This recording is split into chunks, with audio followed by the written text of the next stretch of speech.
Those mob fools want you gone so they can get back to the way things were. But I know the truth. There's no going back. You've changed things. Forever. Then why do you want to kill me? I don't want to kill you. What would I do without you? Go back to ripping off mob dealers? No. No, you complete me. You're garbage. You kills for money. Don't talk like one of them. You're not. Even if you'd like to be. To them, you're just a freak. Like me. They need you right now. But when they don't, they'll cast you out. Like a leper. See, their morals, their code. It's a bad joke. Dropped at the first sign of trouble. They're only as good as the world allows them to be. I'll show you. When the chips are down, these civilized people, they'll eat each other. See, I'm not a monster. I'm just ahead of the curve. And here we go. It's the comic book bullies. Man, you come right out of a comic book. It's the comic book bullies. You will bow down before me! It's the comic book bullies. Now I am the master. It's the comic book bullies. It's the comic book bullies. Welcome back to the Comic Book Bullies with Nerdist New Bully. I'm your host Leroy, aka Babylonia 6, with my co-host. This is Eli, aka the Disinfectinator. Yes, that is another porn name that will work if this podcast thing don't work. So yeah. Prepare to be disinfected. Very good at having a porn industry, actually, you know. So we're back with another episode, and yeah, like I said, more crazy stuff going on right now. Eli, let's start with something like very, very weird right now. We might have to start with a death that just happened this week because this COVID-19 is going insane. And that's Kim Jun Un. Is he really dead? We don't know. Maybe he is. Maybe he is. I mean, you know how the Korean, you know, they can the news and the media. They control the media over there, so we don't know if he's dead or not. I thought he can't die. That's what they said. Like a god. No, they said he can't poop. Yeah, he's like a god or some shit. Right. Yeah. So he'll live on through others. So it's funny. We don't know what's going on right now. They say not that COVID-19, if he is dead, COVID-19 killed him, but they said he might have died through a heart, surgery. But actually, it might have been COVID-19 also. We don't know. They just claim everything right now. But the funny thing is, not funny, but peculiar thing is when the news of him started trending that he might be dead, guess what else started trending? The interview. Seth Rogen, movie, and Franco. Yeah. Yeah, so that movie started trending also. It's like they predicted this movie a while ago, so weird shit. I mean, some people don't know whether to be happy about this or not to be happy about this because, like if something happens, they might bring in somebody even worse than him. So, we don't know. Or maybe he's still alive. We don't know. I'm wondering, like, everyone, I know a lot of people are like, woohoo, and like, yeah, another dictator gone. But yeah, I'm like, well, what's going to happen now over there? I mean, exactly. China going to try and move in or some shit? That ain't going to be cool. Right. That's the thing. You know what they always say? The devil you know. I don't know the rest of that quote, but I know that part. So that would totally just round out the year just great. Right. 2020 going to 2020. Yeah, right when America's got their fucking pants down. Look at all these nukes in my basement. So much room for activities. Yeah. Yeah, that's one. And another death I did want to bring up also. This one is due to COVID-19, which was a rapper that is named Fred the Godson, who Eli I was actually following before this. Oh yeah? Yeah, he had like a bunch of mixtapes out. He's a New York rapper. Been around for a while. Never had like a big buzz and anything like that, but had an underground following. And he posted stuff on Instagram saying that, he was sick with COVID-19. People were telling him to pull through. Hope he get better. Early this week, finds out he didn't, and he was died due to complications from COVID-19. Because COVID-19 doesn't kill you; it breaks down your immune system, so other stuff can kill you. That's how it gets you. So the reason I wanted to bring this up, Eli, and I hate to go this because I'm looking at the disparity of deaths versus COVID-19. And remember I joked about how black people say we're supposed to be immune to it?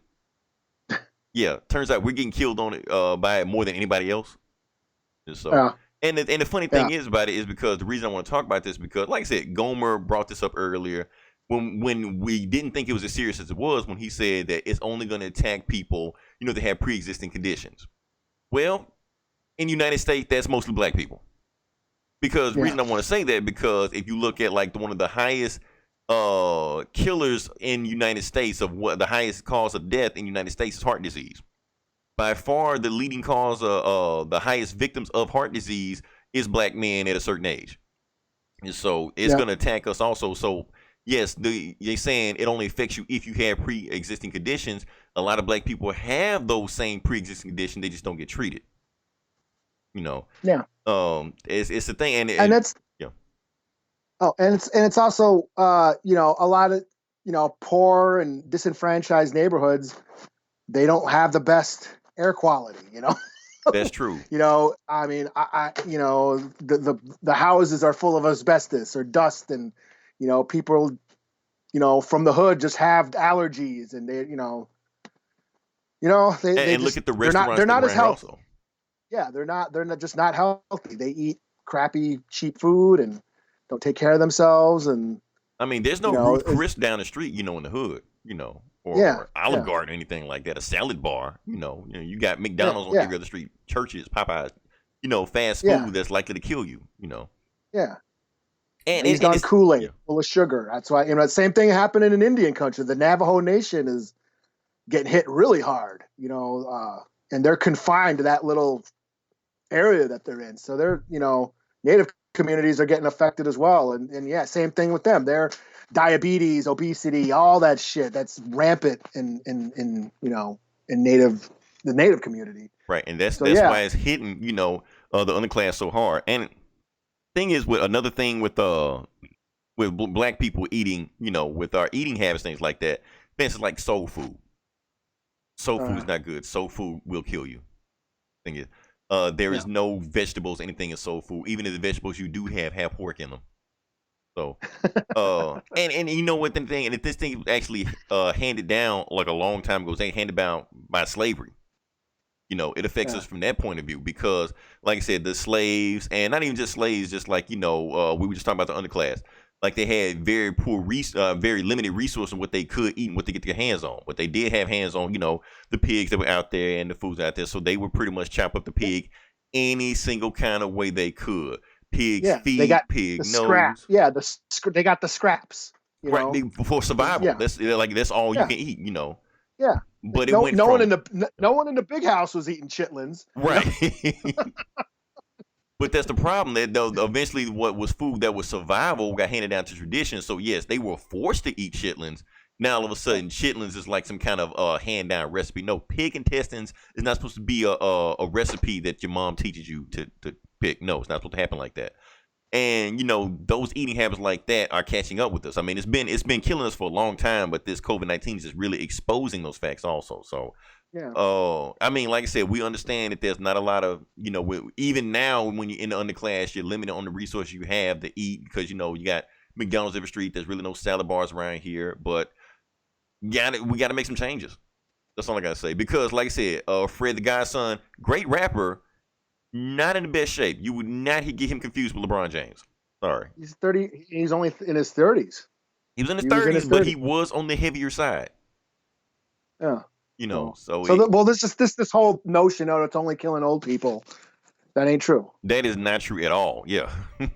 So, let's move on past that. So, what else we had to talk about on the list, Eli? I don't have the list in front of me. Oh, did you hear? I just heard that Scarface is in. He's like on dialysis. He's got kidney failure or something. He's got kidney failure. He's on dialysis right now. Said COVID-19 hit him pretty hard. I hope nothing happens to Scarface. I hope he pulls through, but the way they're talking about it, it doesn't look good for him either. And this is because of COVID-19 also. Yeah. So, but yeah. So prayers are for Scarface. We don't want anything to happen to him, but yeah. But like I said, we're gonna get a lot of these crazy stories because we're still ramping up in COVID-19 right now. We're not even hit the midpoint. They said really gonna like hit in May when it gets real, and because the United States has already like bypassed everybody by far. So yeah, this has only been 1 month. It's only been a month. When it month and a half, maybe like a month and a half, something like that. And it hit us just as hard. So, and I was following China, and they had like 3 to 4 months before they started getting better. But they took it seriously. I mean, did they? I don't think they did. They tried to hide as much as they can until it just got to. Well, I mean, they were building hospitals in 3 days and like forcing forcing people to take temperatures and shit. They got like really ill about it, and that shit. But beating people with canes in the street and shit. You know. Yeah, and that ain't happening here. So, I mean, we got protesters out there wanting their freedom back. Yeah, people still having house parties at night. How you gonna have a house party at night when you got mask on, but you take the mask off to just drink and smoke all day? No, that doesn't work like that. Yeah. Georgia has opened back up, and their cases are just skyrocketed because of that. Yeah, I mean, it'll probably level off a little bit during the summer because that's what viruses tend to do, but it'll come back in the fall, and I don't know. I mean, my state, the governor just canceled school for the rest of the year.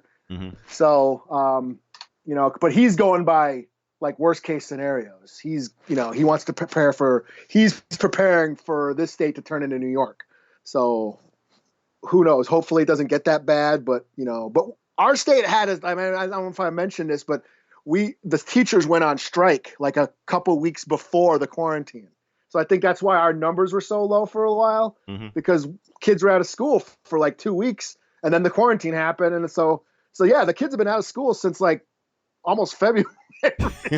Forgot what school looked like, Yeah, yeah. My daughter, she's like up all night all the damn time, and yeah, she's a total, it's party time now. This is the new normal, Eli. This is what we have to get used to now, Yeah, And so hopefully people are getting, adjusted and not going crazy. Hopefully people are still keeping their mental, health up. And hopefully this has helped you out also. Like I said, we try to do this podcast to like lift spirits because we know the rest of the world is fucked right now, but we're trying to lift spirits. We're trying to have fun with this. Yeah.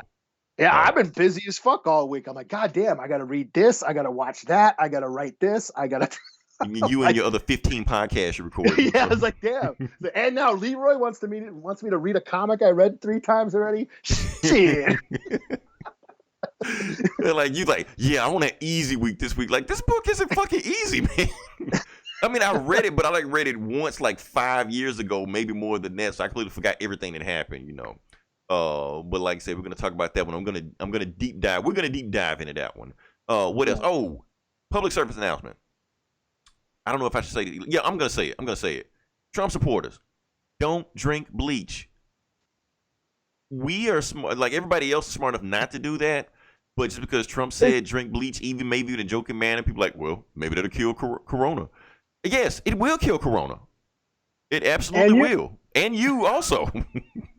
Is this actually, like I saw these reports that people are actually doing, like the poison control centers are getting calls. Is that actually true? I don't know. I saw those same reports also, but I didn't click on them. There were some not reputable sites I saw that from, so it may be clickbait. So I don't know. I'm hoping nobody that's stupid to do that. It's sad enough as it is. Right.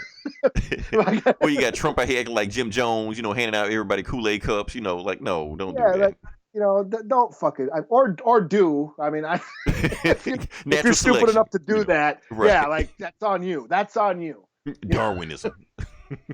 Yeah, but geez, I mean, I would like to think that people aren't that stupid, but I keep getting proven wrong. So yeah, people getting mad at me, like, man, let these white supremacists drink bleach. Shut the fuck up. Like, no, man, I'm not gonna let them do that. Shit. And this is why we lose, man.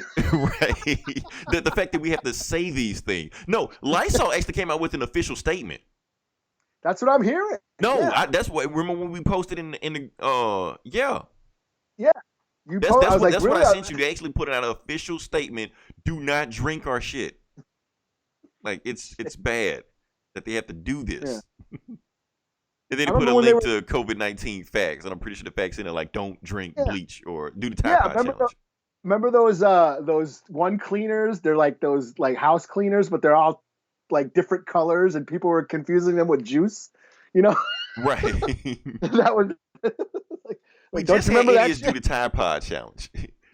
Now you got Yeah. people drinking bleach. Like, no, we're going backwards. Yeah. You know, to his credit, you know, I don't think he meant. I think he was probably thinking of something else, but because he's a moron, he said disinfectant. Right. I don't know what he could have been thinking of, but okay. Yeah, I think he probably was thinking of antibiotic or some shit, Right. like another medical term. But because he's he's got shit for brains, he said disinfectant. Either way, he's stupid. But Right. Yeah. That's the problem when your president is telling people to drink bleach. That's the world we live in now. And we wonder why we're in the situation we're in right now. But anyway, past and that. then he said, "Oh, I was just joking. It was just a joke. I was playing on the fake Because news." that's what we need to do. We need jokes right now when people are dying Yeah. left and right. Yeah, that's Yeah, that's a good old prank during a national emergency. right. To lighten the mood, Yeah. Oh man. Shoot. What else we got? Eli. Okay, so this week is like a lot of shit going on, in the media that normally we would celebrate, but we can't really celebrate like we want to. But you have something to talk about. Do I? Yeah. You've been prepping all week for it? Oh, you talking about Alien Week? Yeah. Well, I was reading a bunch of Alien comics, yeah, because I was gonna write up I thought we were gonna celebrate Alien Week at Outright Geekery, but I guess we're not. So I advertised DCEU week. Everybody shut me down really quick, so that's whatever. And then they said something about doing spies, like, was everybody gonna just say James Bond and Agents of Shield? Right. So I I guess don't that's a know. good idea. But they didn't say anything else about it. Yeah, so I started reading some, just there's no new comics, so I'm going back to shit I haven't read yet. So I was reading some Alien comics that I haven't read yet, and I was gonna write up a list of the best Alien comics, like a best of Alien comics article, But I read that just last night. I read the Batman versus Aliens Part 2. Okay. I didn't even know there was a Part 2. They made 3. So I think Superman shows up in yeah. the third one. I heard there's a Superman versus Aliens. Yeah. But yeah, I remember the first Batman versus Aliens back in the 90s where he goes to the jungle and shit. This new one, it popped up on DCU. It takes place in Gotham. I thought it was pretty cool. Batman discovers this corporation has been doing experiments on alien human DNA, and they're trying to make alien human hybrids, and they end up getting patients from Arkham. Oh, nice. Okay. At the third issue, you got a Joker alien, you got a fucking Poison Ivy alien, and then Batman fights a Killer Croc alien. So I never knew how awesome that was. Never knew I needed that. I never knew I needed an alien Killer Croc hybrid. In my life. It sounds awesome. That's the thing about it. Like, wow, what if we did that? Yeah, I was like, holy shit, that's just the Killer Croc alien hybrid is just dope. So that was a lot of fun, and that would have made my list if I would have wrote it. Nice. So, I guess I could tell you this, that I actually, because you've been talking about Alien Week, I bought the Alien, anthology, all of them. Okay. Yeah, on digital? Yeah, of course. Okay. Yeah, I got the box set. Yeah. They bought it's 6 movies, right? Okay, so did it include, it's got Covenant and Prometheus and shit? Okay. Yeah, $30. Okay. That's cool. I think that was a good deal. I mean, $5 per movie. Some of these I haven't seen in a long time, so I'm just like, hey, why not? I mean, it was a deal because you kept talking about Alien Week. I just went on there and looked on iTunes, and I saw, they're celebrating Alien Week also. Might as well, Yeah. I also bought a bunch of other movies. I bought Bloodshot. Didn't see it, but I bought it. Birds of Prey. Didn't see it, but I bought it. It was a sale going on. Yeah. I also saw Bombshell, another Margot Robbie movie. Bombshell, which honestly I thought that was a really good movie. I don't know if it won anything, but I feel like it should have won something. I I know don't it was know how that nominated. yeah, you know the movie about the Fox News chicks, whatever. Yeah. Yeah, I'm surprised that movie got made. Like, how did that movie even get made with all the stuff they were doing and they're exposing people and stuff? So, I guess pretty cool. Guess we move on, Patty. Can we jump into the video game section now? Sure. Okay. I know you got a bunch to talk about, but let me get the stuff I'm going to talk about out first. Okay. Yeah. So, for those that have Xbox Live Game Pass, Red Dead Redemption 2 is coming to Game Pass. So that's pretty fun. That's the good news. Let me give you the bad news. The bad news is Grand Theft Auto 5 is leaving. So if you like that game, sorry, but hey, Red Dead Redemption 2, that's pretty cool. I don't know if that will also affect the PC side of Game Pass, like Game Pass PC. If it does, I will let you know. We'll go from there. Yeah, and Eli, I know that you play the game also. Oh yeah, I picked up that Predator Hunting Grounds game, and it's fun when you can play it. Unfortunately, the game is all online, so it's like the Friday the 13th game. Now, let me ask you this: was it a full price game? It was $40. Okay, that makes sense. Yeah, $40. And it's like, yeah, like I said, Friday the 13th. Where you're a predator, and you get to hunt the other players. I've been just playing as a predator. You can be like the fire team, like the soldiers, and you run around in the jungle, and you get to do shit. And it's fun. It's like I have it's a lot of fun playing it. It's just a lot of waiting because it's all online. You got to wait for players to get into the round and all that shit. So, yeah, it's a lot of waiting. That's my big gripe about it. I wish eventually with Friday the 13th, they ended up doing an offline mode where you can just play by yourself. Well, that's because they kept patching the game, right? Yeah, and I'm hoping that's going to happen. But right now, it's all online. Of course, you got to level up your character. That's what I was doing all weekend, trying to get all my perks and shit and unlock weapons and shit like that. But the cool thing about this game is that there's actually AI. You can kill some of those AI soldiers. You know what I mean? There wasn't that in the Friday the 13th game. There's just random victims that you can go after in this game. So you can, practice your skills and get, and they're easier to kill. Unlike, the online players, they got all their perks and all their pussy protectors and all their, their magic shit that doesn't let them die, and they're all huddled together. It's hard to kill. I don't have all the cool shit yet, so it's a little difficult, especially when they're all grouped together. I mean, you don't want to take them on head on. Right, even Predator didn't do that. Predator even separated them and killed everybody. You got to use your stealth. You got to get them. You got to hopefully get them by themselves. Hopefully, isolate one of them, but then you kill them. But then they're they're not all the way dead yet, and then the other players can revive them. So it's kind of challenging. But you have the ability to rip out their skulls and shit and kill them right away, but that takes a while. So that's the thing is so when you're trying to kill somebody, everybody else comes at you and just starts shooting you. So it's almost it's really challenging to kill an online player. Because like I said, they're all a bunch of pussies and they all huddle together and stick in groups and they all got their perks and their their unlockable crap.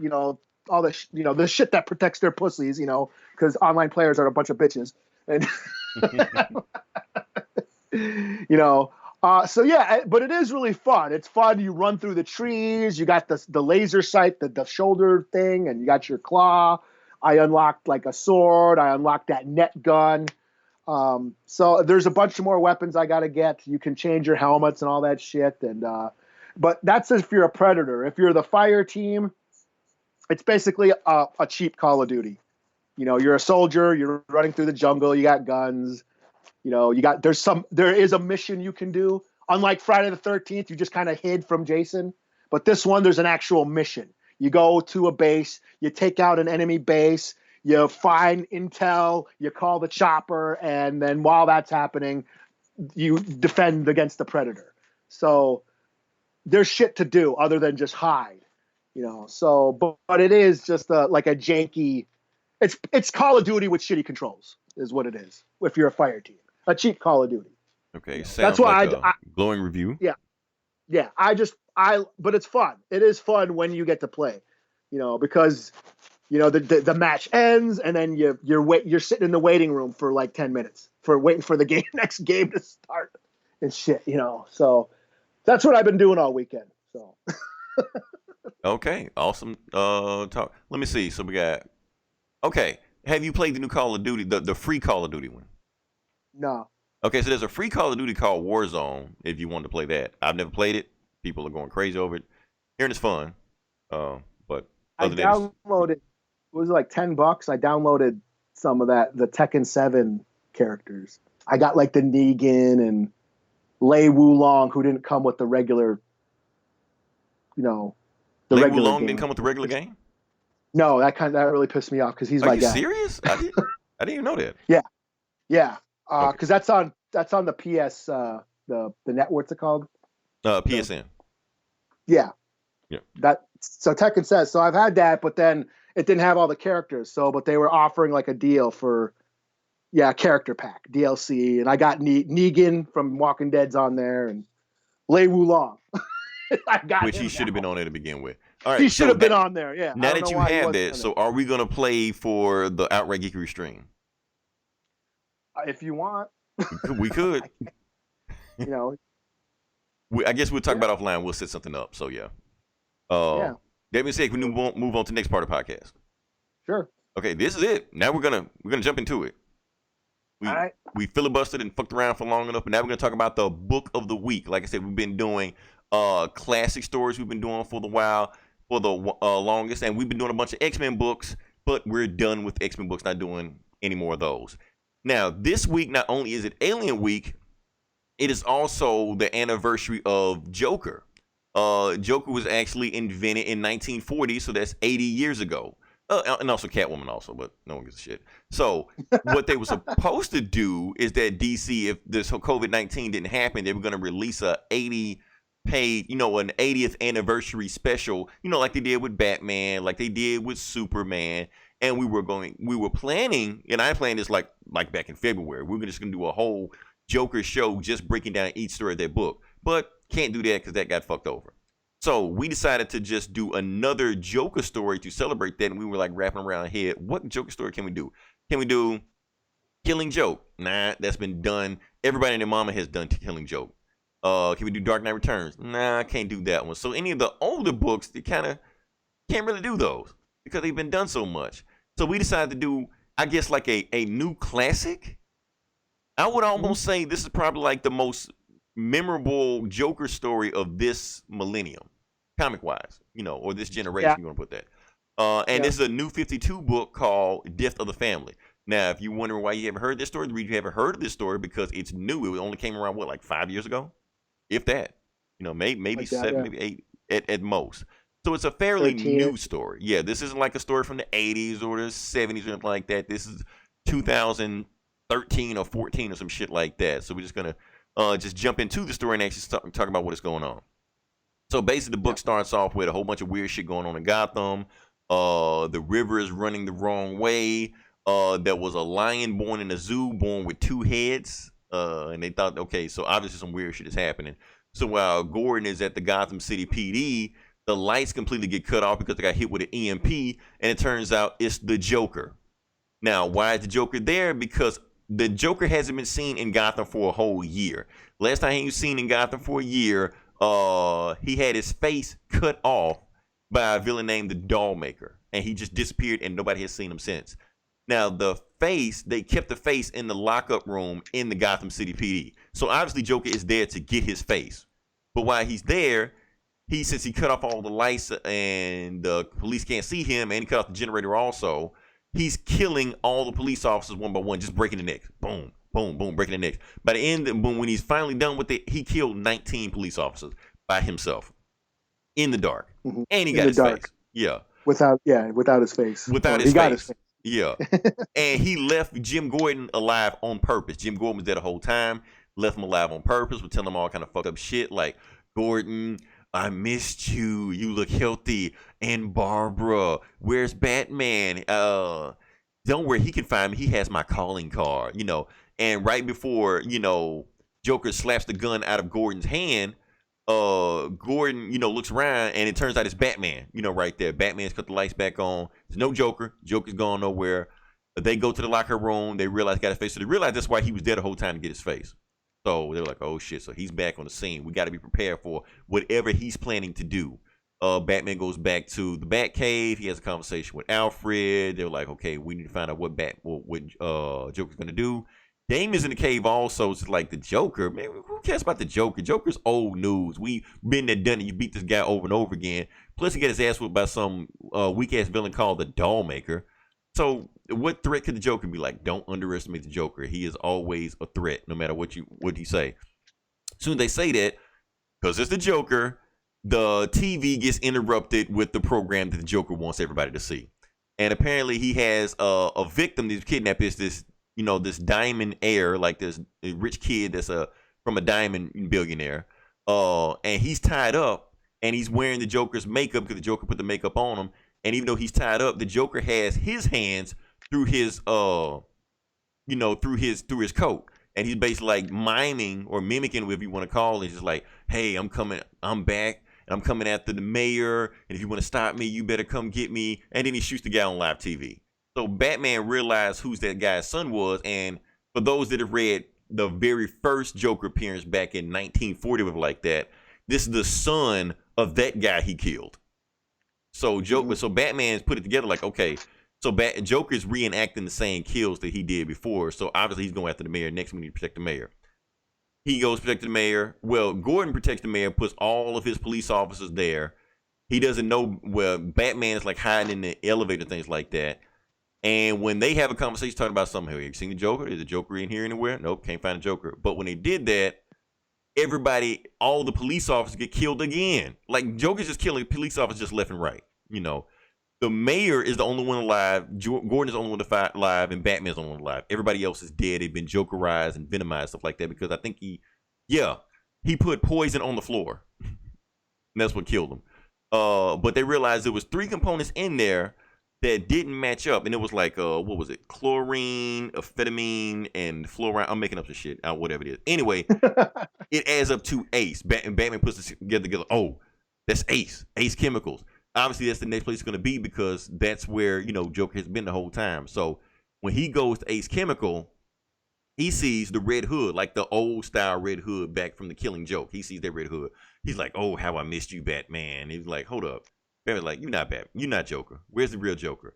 Where's the real Joker? The real Joker is back in Wayne Manor because he knocks on the door. Alfred opens the door, and Joker opens the door and beats him with a hammer.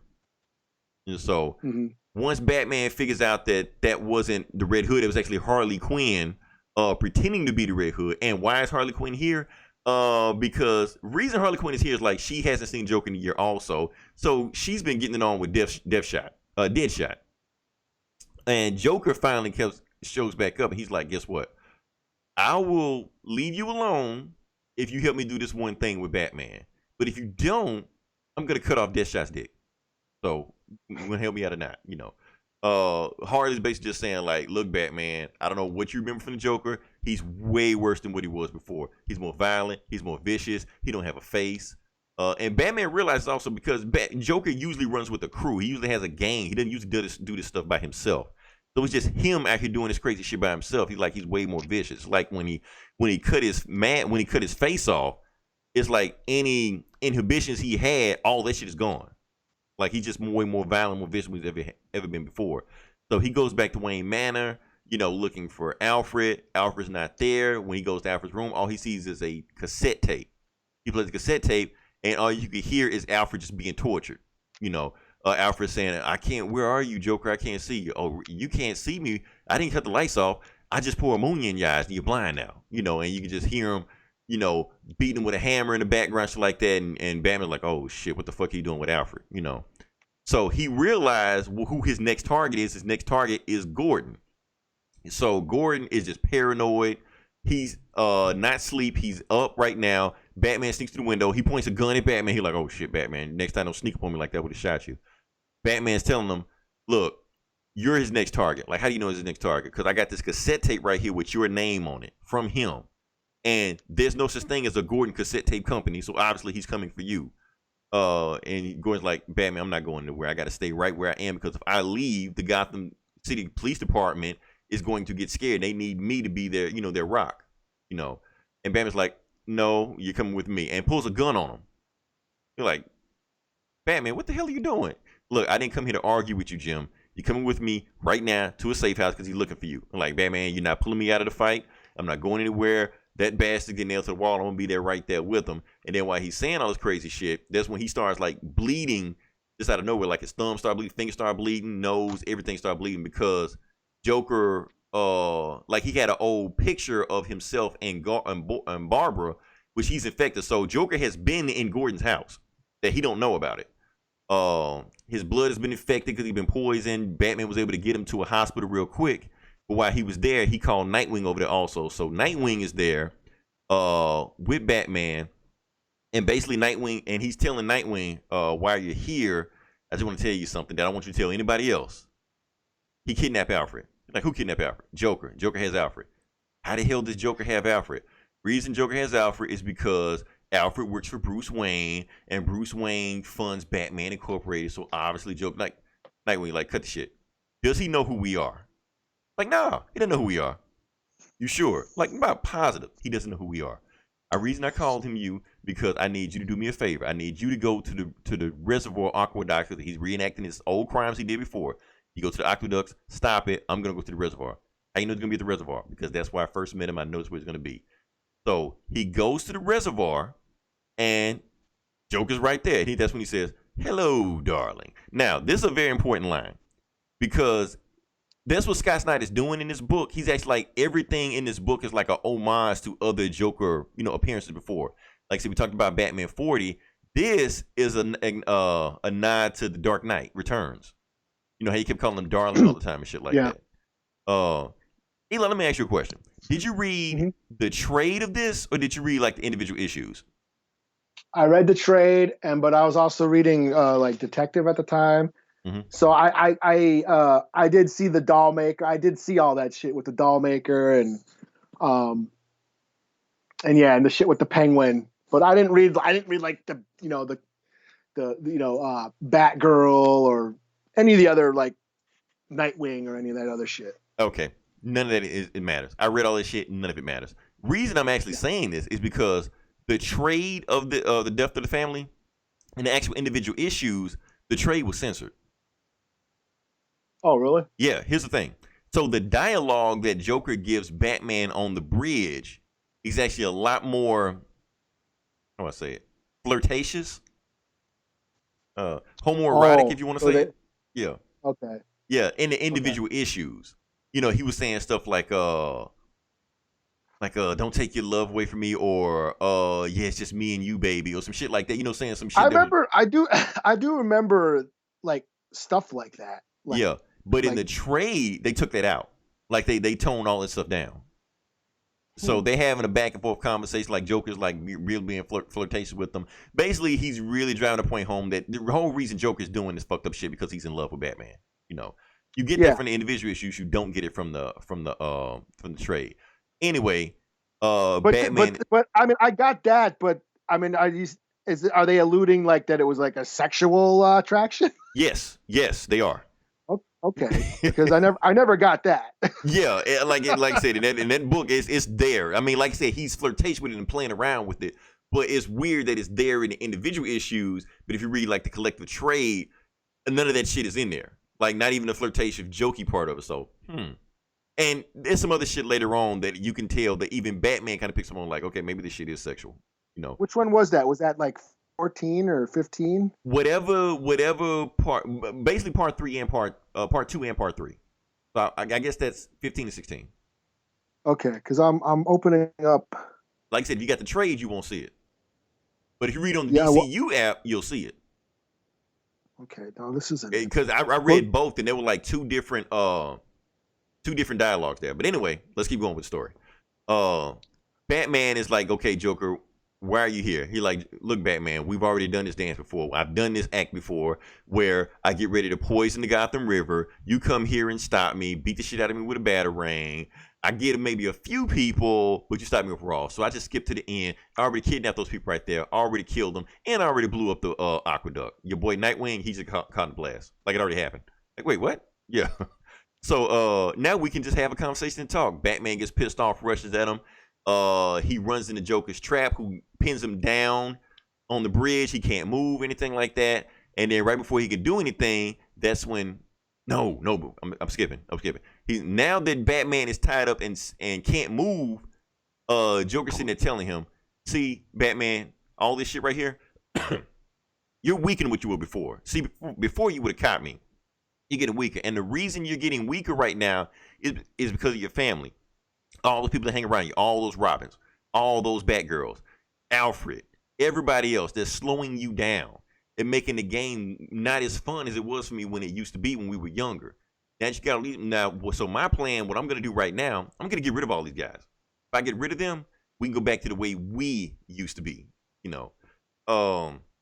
Oh, and since I'm gonna walk up close to you because I know all the Bat families listening to me right now, so I'm gonna say a little something right now. All you Bat Robins and Bat Girls and all this shit like that, I got a secret to tell you. I know who you are. And they're like, oh shit, and that's when the book cuts off to the next book. So Joker is saying he knows who everybody is, and he said he's written down in this little black book that he has right there. He says, I know who you all are. I'm gonna come after you individually. You all have 72 hours to live, and then you're gonna die. And not only gonna die, Batman is gonna kill you. Like, okay. So that's the shit that's going on right now. While that shit is going on, that's when Bullock shows up. Harvey Bullock, because like I said, if Commissioner Gordon is still in the hospital, Bullock is basically acting commissioner right now. And Bullock's like, yeah, Joker, where the fuck you at? And Joker's like, Bullock, I ain't seen you in ages. Where were you? I was looking for you at the Gotham Police Department when I was breaking everybody's neck. I was hoping you were there. So I could break yours, you know. I know where you were. You must have been drinking, weren't you? I thought you fell out. I thought you told Gordon you were going to stop drinking. You got secrets.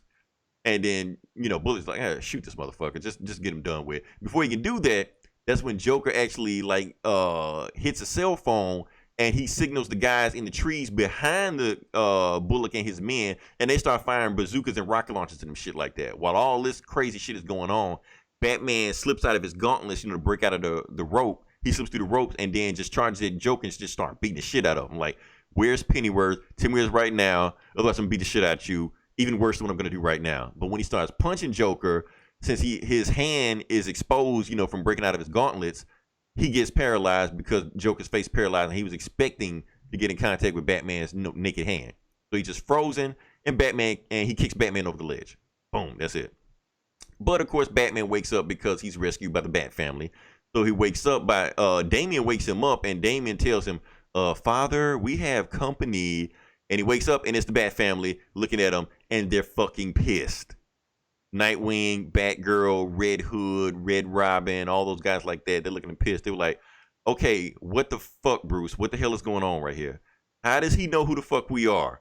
And Bruce like telling them, like, he doesn't know who you are. He's just saying shit like that just to fuck with you. Okay, so if he doesn't know who we are, what the hell is this? And Tim, you know, Red Robin points at the security feed, and he sees Joker beating the shit out of Alfred in front of Wayne Manor. He was like, so if he didn't know who he is, how is he doing that? The reason he's doing that is because he's doing it because of Bruce Wayne, because he knows he's funding Batman Incorporated. He's not doing it because he knows who we are.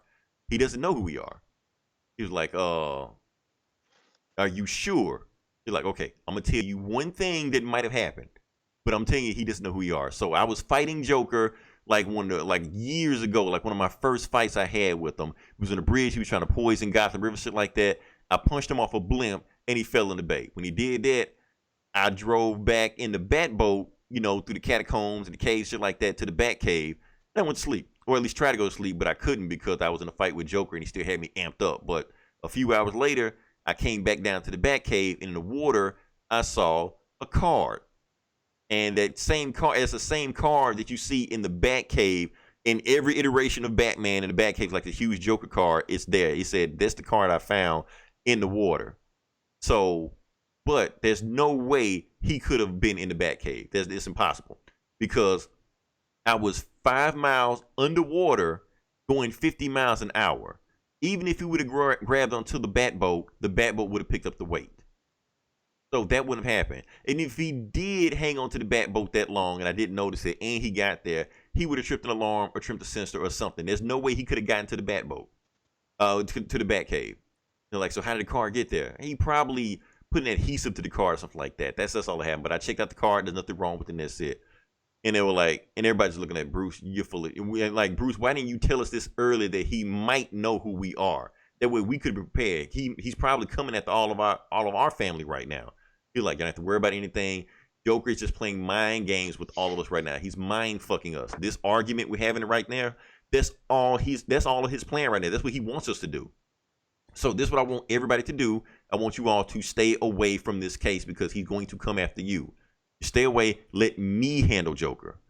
And, you know, so everybody's like, well, no. And then Red Hood says, so what you want to do? Stay in this cave? Because this cave is not safe. You're like, yes, the cave is safe. Well, ask Alfred. You're not really like, come on, man. You didn't have to say that shit. That's fucked up, you know. Batman's like, everybody stay in the cave or go somewhere. Whatever you do, don't go to the Joker. I'm going to follow the lead. So this is the lead that Batman follows. So when Joker hit that cell phone to get in contact with his men to throw bazookas and rocket launchers at Bullock's men and shit like that, he'd use a cell phone to do it. Batman tracked the cell phone signal to a burner phone that was paid by cash at a phones company store. So he doesn't know who bought the phone, but he knows at the time when it was bought. He checked the traffic camera on the other side of that store and saw the guy coming out. I think his name was like Dylan McDade or some shit like that. Might be fucking the name up. Whatever. Dylan McDade, widowed, family of 4. Batman didn't care, breaks through his window and beat the shit out of him in front of his family. You know, before he can throw another punch at him, he's just like, he said he killed me. He said he was going to kill me. They're like, who said? Joker. Matter of fact, he's waiting for you right now. He said he was going to kill me and everybody else. Like, everybody else where? I work at Arkham Asylum. That's where all the Arkham Asylum guards, he's flipped us. He's turned us, he's threatened us or paid us.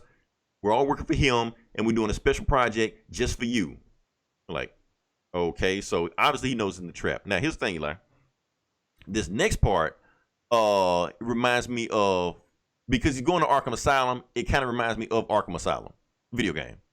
But it's also that, but Arkham Asylum video game was actually taken from Arkham Asylum Serious House on Serious Earth. The Grant Morrison 90s or 80s book, whatever like that, where he was trapped in Arkham Asylum. Anyway, but it really reminds me of Arkham Asylum. Because when Batman goes to Arkham Asylum and finally gets there, it's the exact same layout. You remember at the beginning of Arkham Asylum when you walk through and you got the holding cells right there at the very beginning? That shit's there. He walks to the next room where there's an elevator shaft there. He goes there, but he's like, I'm not going to go that way because I know Joker's waiting for me. So I'm going to go the long route to Jeremiah Arkham's room, which is like the second command center, because I know that's where Joker's going to be hanging out at. So while he goes there, he gets ambushed by all of the inmates in Arkham because Joker has freed everybody in Arkham to just run around and just do whatever they want. Just like the video game, basically. Mm-hmm. So all of the Arkham inmates just rush Batman and he dressed them up like knights in shining armor and shit like that. What does Batman do? Throw a smoke bomb down. Just like in the game, goes free focus, does his ABB combo, flips over there, 30-hit combos, like beats the fuck out of everybody. One dude even rushes at him with a horse, get ready to kill him. Batman punches the horse in the nose so hard, the guy flies off the horse, and Batman jumps on the horse himself. On his way up to Jeremiah Arkham's office, then he runs into the real Arkham bad guys, like Mr. Freeze, Clayface. Who was the other one? What was the third one? Scarecrow. Scarecrow. Yeah. But those three, Batman runs through those guys so fast. Like, I don't know how he ran through those guys so fast. I guess because he was pissed this time. And Joker's like, I wouldn't expect you to beat those guys that fast. I'm not even prepared yet. So Batman finally gets to the room, but he's not able to get in the room just yet. What he sees is Joker. He sees Penguin, Riddler, and Two-Face But also, like, the other Arkham security guards dressed up like the Justice League, like Wonder Woman, Superman, Aquaman, shit like that. He was like, "You're the real hero we had. That's why we worship you and not these other guys." And he kills the Superman guy. We don't like him anyway. And before he can kill the Wonder Woman chick, Batman finally breaks through. But before he can break through, basically Joker has a trap set for him. And it was like, okay, and Batman's basically like, you know what, Joker? You all is stuck in the trap right now anyway. I have to do anything. I already called Gordon. Gordon and Bullock got his guys coming right now. They're going to arrest everybody here. And Joker's like, no, they're not. Look at the TV screen. Look at the TV screen, and all of his Bat family and Robins and Batgirl, shit like that, he told them to stay away. All of them been kidnapped. Just that quick. And here's the thing, Eli, this is weird shit. Now, remember I tell you about all the crossover shit like that? Mm-hmm. That's what all happened. They all got kidnapped in the crossovers. But it all happened all at the same time. And Joker was there for all of them. How did shit happen? I guess comics, whatever. Anyway. Comics. Yes, comics. They've all been kidnapped. Every single one of them.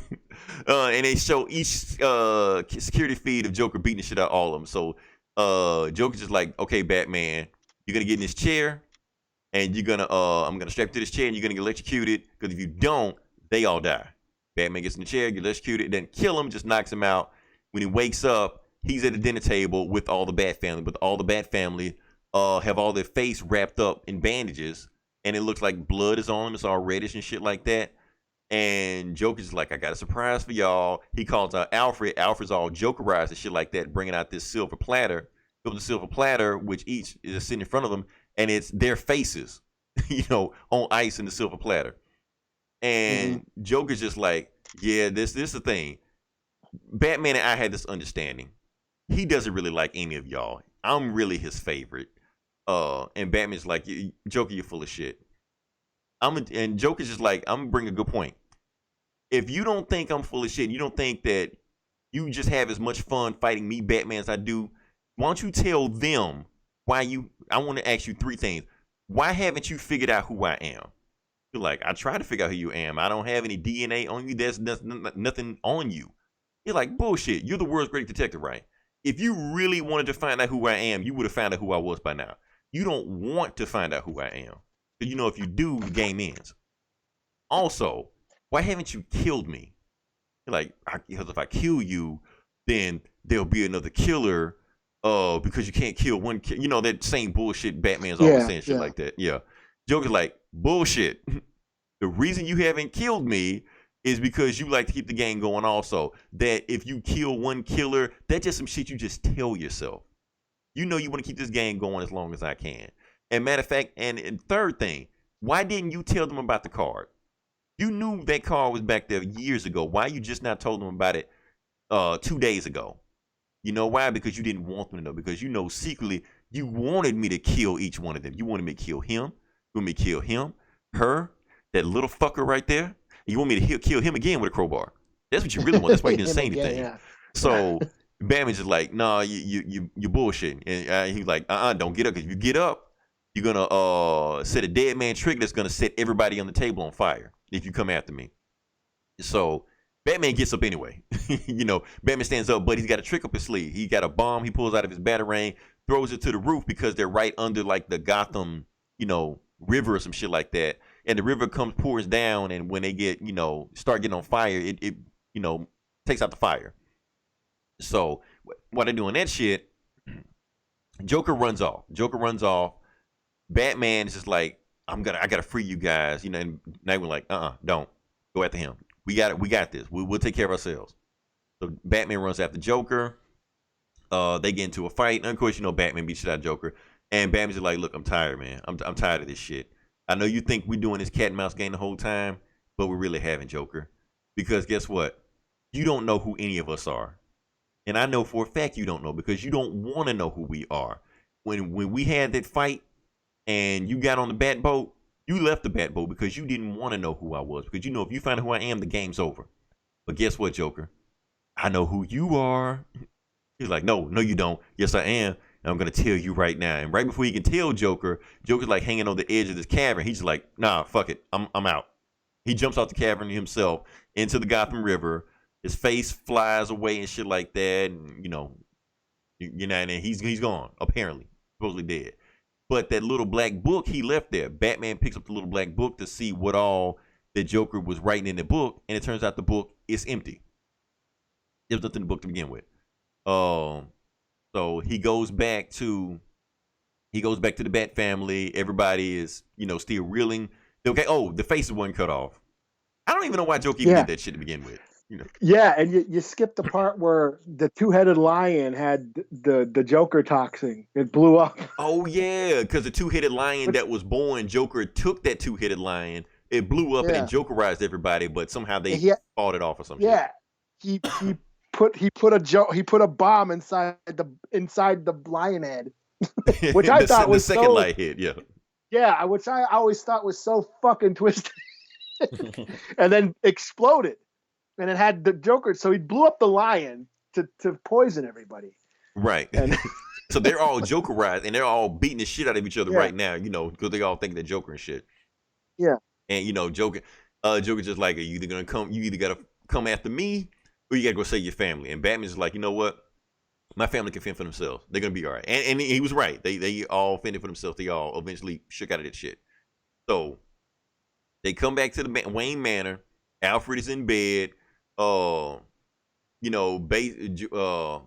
brings him a bell. He like, ring the bell once for food, ring it twice for drink, ring it 3 times for a real drink. And Alfred's like, man, kiss my ass. But right when Bruce walks out the room, Alfred asks him. He was like, okay, what really happened? Tell me the shit you didn't tell them. Like, okay, I'm gonna tell you. Okay, so after I got that card, I went to Arkham Asylum as Bruce Wayne. I was walking around. I pretended like I was going to the bathroom while the tour was going on, but I didn't go to the bathroom. I went to Joker's cell as Bruce Wayne. And I straight up asked Joker, while I'm holding the card in my hand, you left this. Joker looked at the card, looked directly in my face, and then turned back around and looked right back in the wall again. Because the thing is, Joker doesn't want to know who I am. If he even acknowledges that I'm Bruce Wayne, it completely messes up the whole fun and games for him. He only sees me as Batman. That's all he wants to see me as Batman. If he sees me as any other way, it kind of, destroys the illusion for him. So he doesn't care about Bruce Wayne. He doesn't care about Nightwing. Doesn't care about any of that stuff. He just wants to fight Batman, and that's it. That's why I knew he would never come after us. And plus, and Joker, all that shit he was saying about that, why I didn't kill him, because I was scared that if I kill him, then they might bring somebody back, or that's worse than him, or he might come. And Alfred just stopped. He like, it's okay. You gotta tell me. Go talk to the rest of the family, stuff like that. So he gets on the cell phone, texts all the family. He want to have a final meeting with them, but pretty much every one of them make up a bullshit excuse to not deal with him right now. Tim's just like, I got shit to do, but he really just sitting in the room just watching, TV and shit. Damien dips out, and apparently Dick left. Dick was, I think, living at the house or some shit, or living in Gotham. He just leaves. He's like, I can't deal with your shit right now, And I think that's how the book ends. Is it, or is there another twist into it? I think that was it. Doesn't like the chemical compound was That's it. Yeah, because they realized it was a different another compound in there, and the element was henium or some shit like that, but it abbreviates to ha. They just ha, and that's pretty much it like that. So, awesome book. I like I said, I reread it. I almost feel like if it wasn't in continuity and they really went there, it would have been like a classic book. But then you would have had Robin's getting killed left and right, and it kind of would have took the fun out of it. I do like the callbacks that Snyder was doing in this book, because he had allusions from Batman 40 and The Dark Knight Returns and The Killing Joke, because like I said, they showed the picture when Gordon was holding the picture. He had a picture of The Killing Joke in his hand. Joker just look in this was iconic. Like this was when you go back, the most iconic looks that Joker had, like when you look at The Killing Joke when he had the Hawaiian suit on and shit like that. This one, his face is ripped off, where he's wearing a mechanic suit with Joe on it. It's just it sticks out, Greg Capullo, man. Yeah, it was a reinvention of Joker. That's what I like about that. He was the perfect artist for this. There's just those scenes of him As you read this, as you keep reading, and he's got he took his face back, and you know, crudely, like, would he use a belt and some staples and shit to Right. Just put staple to his face back and on? stuff. Yeah. Yeah, and as the comic keeps progressing, it starts rotting. Like, Right. the skin is rotting the whole time. Flies There's start popping all flies over and him, shit. and Yeah, he's like a zombie Joker. Flies are flying around his face. It was pretty gnarly. yeah, just him. Yeah. You could just tell that he's more unraveling more the story goes along. So, like I said, it's just like what you said. They just now only thing about the story that I do feel like they ramped up a little bit too, like made Joker just seem like he was too omnipresent. Especially if you read all the crossovers at the same time. If you just read just the main story, even some of this shit, you're like, okay, some of this shit you just pull off just a little bit, impossible. But it's a comic. What can you do? Yeah. And I do like the main theme of the story. That basically like the theme is that a family. Because like I said, Gordon trying to protect his family, and he gonna do whatever he can to protect his family, whether it's right or wrong. Batman doing whatever he can to protect his family, whether it's right or wrong. Joker, maybe he's jealous because he doesn't have a family, or maybe he looks at Batman as his family. It's that whole thing. The whole thing about the kings and the court gesture, like when he goes in the Arkham, yeah, and Batman's the king, and his Right. villains are his subject. like each one of them have their purpose to like keep him sharp and keep him like Riddler's a strategist that keeps his mind fresh and things and He's the strategist. What do you call it? Two-Face is in that judge wig. Like, Right. he's a judge. He's about law and order. You got the Penguin he's the merchant, and then Joker is his gesture, the court gesture. Right, the And one that when he's tells him the bad news in a nice way. Yeah. Yeah, he's the one who gives them and they always say that the court gesture is always the one the king is always closest to, because he makes the king laugh and he tells them the bad news. So they have this intimate connection. And that's how Joker sees Batman, that that's his family. Batman is a part of this king court, royal family. I that's what I was wondering, because it's not that because Joker sees Batman as his family. Yeah. And he's jealous of Batman's other family. It's just like, I guess that's a jealous ex or some shit, And, Yeah. Oh, we want to call it. It's also I always thought it was interesting, the fact that, the whole thing about, like, especially at the end, where, like, you want to know who I am? As I know who you are. He's like, no, you don't. And how he doesn't want to know that Batman is Bruce Wayne either. So it's like they both kind of know they're crazy. I don't think Batman knows he's crazy. I think that's the whole point of Joker. That's the thing, is like, it's not that they know that it's like they're both afraid of not being crazy or something like that. Like, you know what I mean? Like Joker doesn't want to know who Batman really is. He just wants to fight Batman. And Batman, he always says, "Oh, there's a code. I'm not going to kill you because there's a code. I'm the self-righteous fuck." I'm about to say an unpopular opinion, Eli. I'm about to say an unpopular opinion. Joker was right. Yeah, I think deep down Batman doesn't want to kill Joker, because he's afraid of, then he's just as crazy as he is. I don't think so. I think Joker, Batman wants to keep the game going. I think he does. I think that's why he didn't kill. That's the main reason why he didn't kill Joker. He wants to keep the game going, because it does make sense why he didn't tell Joker, his family, about the card that Joker might have been in there. Why he let Joker slide with some showman shit so much sometimes. I think it is part of the whole. They have this dance going on. I think that's the symbolism of it. There's this compulsive need that's in Bruce's or Batman's.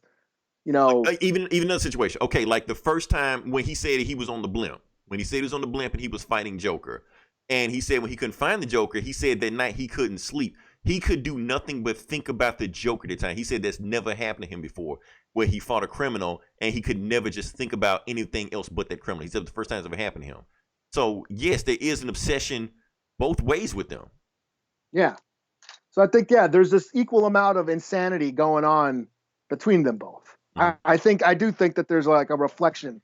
They're a reflection of each other. And yeah, there's this deep compulsive need for Batman to not get better.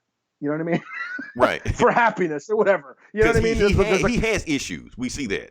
Yeah. And this kind of proves that, you know, it's and like you know, there's a fear that he feared. Like there's a fear of recovery or something in Bruce. And I think that was exposed here. I think it's the fear recovery with the Joker. Well, not that he's gonna recover, but he sees it. Joker feels that Batman is crazy. But the more he surrounds himself with, you know, a support system like the Bat Family, like Dick and Damian, stuff like that, it makes him saner. Yeah. So, well, for one thing, insane people don't know they're crazy.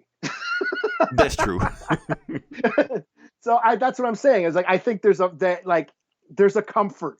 There's a certain comfort that Batman feels, and yes, to this dance, to this thing that they have, this relationship he has with the Joker, and yeah, he doesn't. Yeah, deep down, he's afraid to give that up. You know. Yeah, that's because they see each other on, and that's the main thing they were saying. Because I remember when Gordon was saying, because that's the thing with the Joker, nobody can figure out what the Joker is. And if you ever read a Joker story where he just does random shit, you know what the fuck is going on? That's a bad Joker story. The Joker always has a method to his madness. The point is nobody can figure this shit out. And Gordon, and that's the thing is like maybe Joker isn't as crazy as he think he is. If this guy is so smart. He's not. That's the thing. If he's so smart and clever, that maybe he's really not insane, because this is all premeditated shit he's doing. But here's the thing. But Gordon specifically says, like, you have to be insane to have a mind like him to figure out what the hell is going on. And Batman flat out said, yeah, I know what's next going on. So that tells you right there that the only reason Batman knows how Joker thinks is because he's just as crazy as the Joker. Yeah. And that maybe they're really not that crazy. And maybe Joker fears that he's not crazy, because that was his excuse the whole time. That maybe deep down, Joker's not insane. He's just an asshole. Pretty much. Because he everything he's doing, he has a plan, a motive to it. Yeah. But it's like unless you're Batman, you don't know it. You're just like, oh, he's just doing just random shit. No, he's not doing random shit. Everything is completely planned out. You know? Yeah, it's all premeditated. That's not going to fly in court. You planned this, you know. So you were of sound mind, you know. Yeah, you can't say, oh, the voices in my head made me do it. No, he knows what he's doing. Right. He's not imagining any of this shit. All of this is completely thought out, you know. Yeah, he's just a psychotic. Yeah, he took a whole year to plan this shit, you know. Yeah. Yeah. So just interesting, very interesting psychology. This is the book that got me back into comics. You know what? I think this is the book that got a lot of people back into comics, because I think this is the first book. Okay, like we first jumped on Facebook and social media and Twitter around this time like that. This was like the first book where you started seeing comic scans popping up. And you were like, what the fuck is this? You know, you see Joker with his face cut off. You get no context. You just see just a panel of this and like scans that pop up. And it was a lot of scans coming from these Batman books. That's why they were selling so much around that time. Yeah. And I remember like, cause I throughout the years, I'll stop reading comics and kind of fall behind, and, I just fall behind, And then, it was right. I think it was, the Avengers movie came out, and, superheroes were kind of in. And I took my kid to see, I took him to Level Up, the game store, because it was a video game store, and they had board games, but they had a comic section, and I was there, and then I was like, oh, they got a comic section. So I went and looking around, but I remember hearing about that. I remember hearing that story, like, hey, there's a story where the Joker rips off his face. I'm like, wow, that sounds fucked up, right. And then I heard it was drawn by Greg Capullo, and I knew him from Spawn. I was like, that sounds awesome. I want to check that out. I've never heard of Greg Capullo at the time, but I looked at the artwork. I'm like, this shit looks like Spawn. So I just put two and two together, Yeah. So I'm at Level Up with my kid, getting him a game, and then I just happened in the comic book section, and I just asked, hey, what's that? I just asked somebody there, what's that story where Joker rips off his face? And, oh, Yeah, we're only in this, and at the time it was only like in the second issue. Mhm. Oh, it's right here. Yeah, right here. And he showed me, and then he gave me it. Really starts out here, and he gave me the detective trade with the doll maker or whatever. Right, Like, where he cuts his face this off. is like the very beginning when it happens, and I'm like, oh, okay, cool. I want to check this out. So that was what got me back into comic. And ever since then, here I am now with you. This. So yeah. Yeah, I think we did like a poll. I think we both agreed because I think we did polls on ourselves about the New 52, and I think this was both our favorite New 52 story, like period. Yeah. Oh. I mean, I do. Yeah, the Court of Owls was pretty cool too. Yeah. Year Zero was and then Robot Gordon was. It wasn't bad. Everybody shit on that book. It wasn't that bad. It wasn't bad. Was that Endgame? No. Endgame was when Joker came back. That fixed was his face. Yeah, Joker came back. This was after that arc where Gordon was with that RoboCop bunny and shit. That was super heavy. That was it.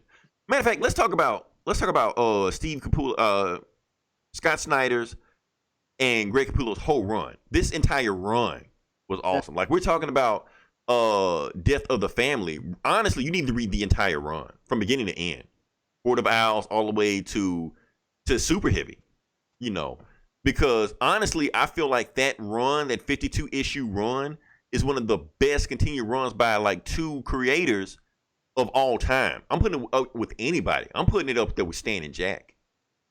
Because it was just an awesome story what they did. And plus everything in this story actually even rolled out to other stories and became bigger, like Dark Knight's Metal. A lot of the seed planting for that story, came from this New 52 run.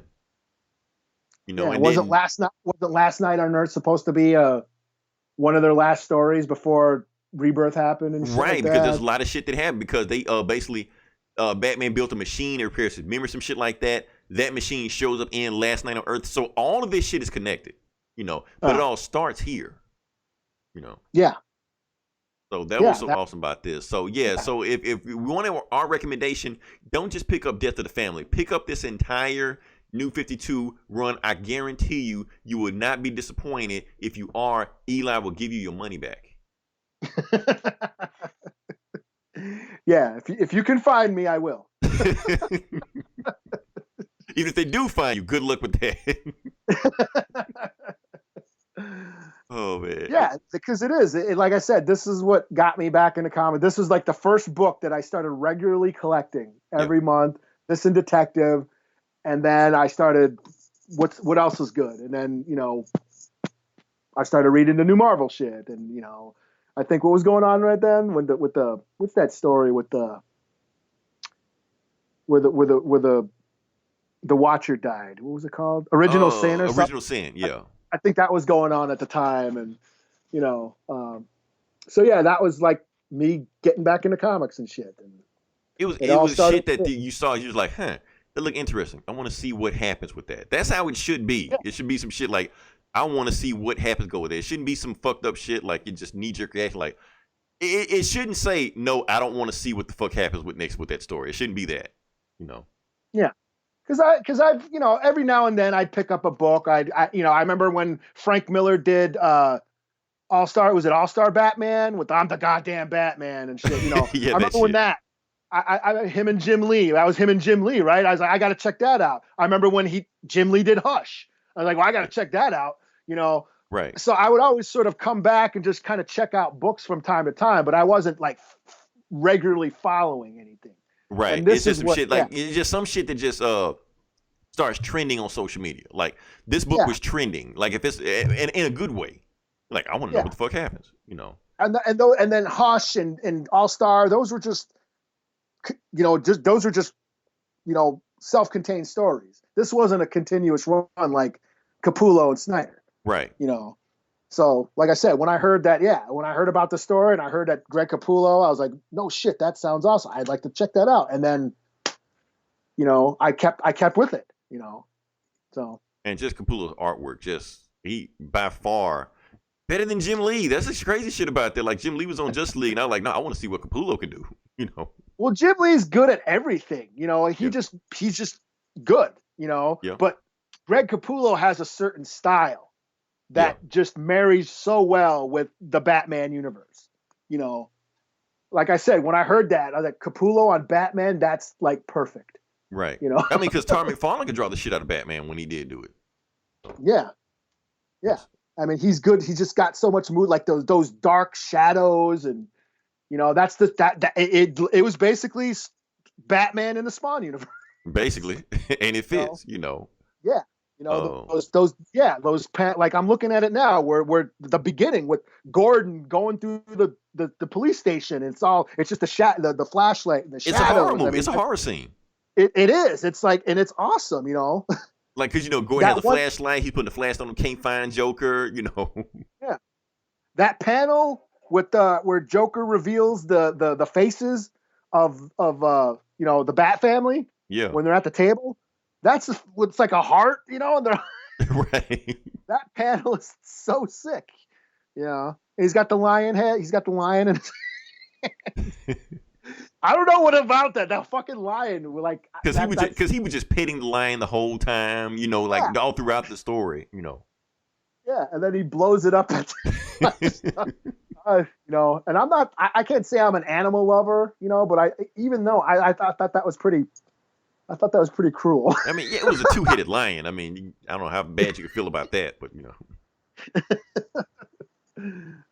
Oh man, anything else we got to talk about this story or? I'm good. Yeah, I mean, like I said, we just want to just get in and awesome. get out. Yeah. I just want to talk about a Joker story because I do feel like this is the best Joker story of this generation, especially since it, you know, has so many elements of other Joker stories also, which is pretty cool too. So, yeah, if you listen, it's a Joker story for this generation, for a new generation, basically, because it's almost a retelling in a way. Yeah. You know? It's updated. I mean, people could go back and like read Dark Knight and you know, or Killing Joke, but even those are dated. You know, you can tell those are dated. This is something creepy and cool for, like, you know, millennials. Yeah, and plus I feel like that this book is one of the best explorations of Batman and Joker's relationship. Yeah. I feel. For kids who grew up on the Nolan trilogy, this is perfect. This is perfect, yeah. the Snyder story that you want, you know. Yeah. Yeah, like I said, if you listen this long, if you like, share, subscribe. We have other podcasts. Check out Eli's 15 other podcasts. Eli, plug them all. Okay, well, of course, Geek Savs is the main one. I'm doing the Clone Wars Escape Pod, which has only got like 2 episodes left since the season is almost over. But I'm just reviewing each new episode of the Clone Wars every week. And then me, Ogar, and Logos are doing the Riddle of Steel.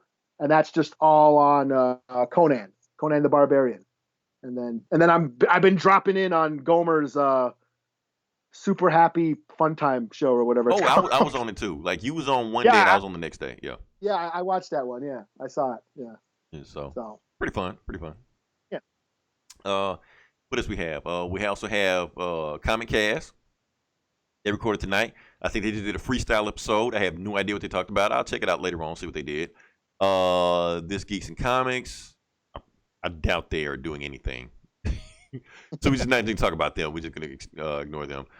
Instruments of Destruction. Shit, we can't really.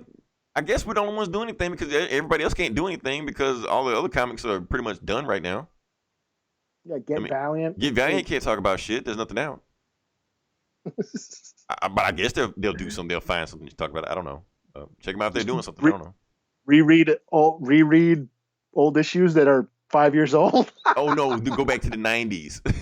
Go back to the 90s. Yeah, Magnus Robot Fighter. Magnus Robot Fighter. Do it, Valiant. The dude in the go-go boots and the dress. Yeah. Go for it. Get mad OG with it. Right. Oh God, don't listen to this shit. He don't. Yeah, and next week, like I said, we're just gonna keep the trend going. Hopefully, everybody's loving the new, or at least can tolerate the new format. But we're just gonna keep it going. We got some new books old books we're gonna review, but it may be new to you. And we're gonna stick with some more classics. I got a classic one that I think about that, you know, may be pretty interesting. You know, that a lot of people have been talking about. We'll let you know what we do. Until then, this is Leroy. This is Eli. We'll talk to you guys next week. Same bully time, same bully channel. Gentlemen, let's broaden our minds. Lawrence?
town.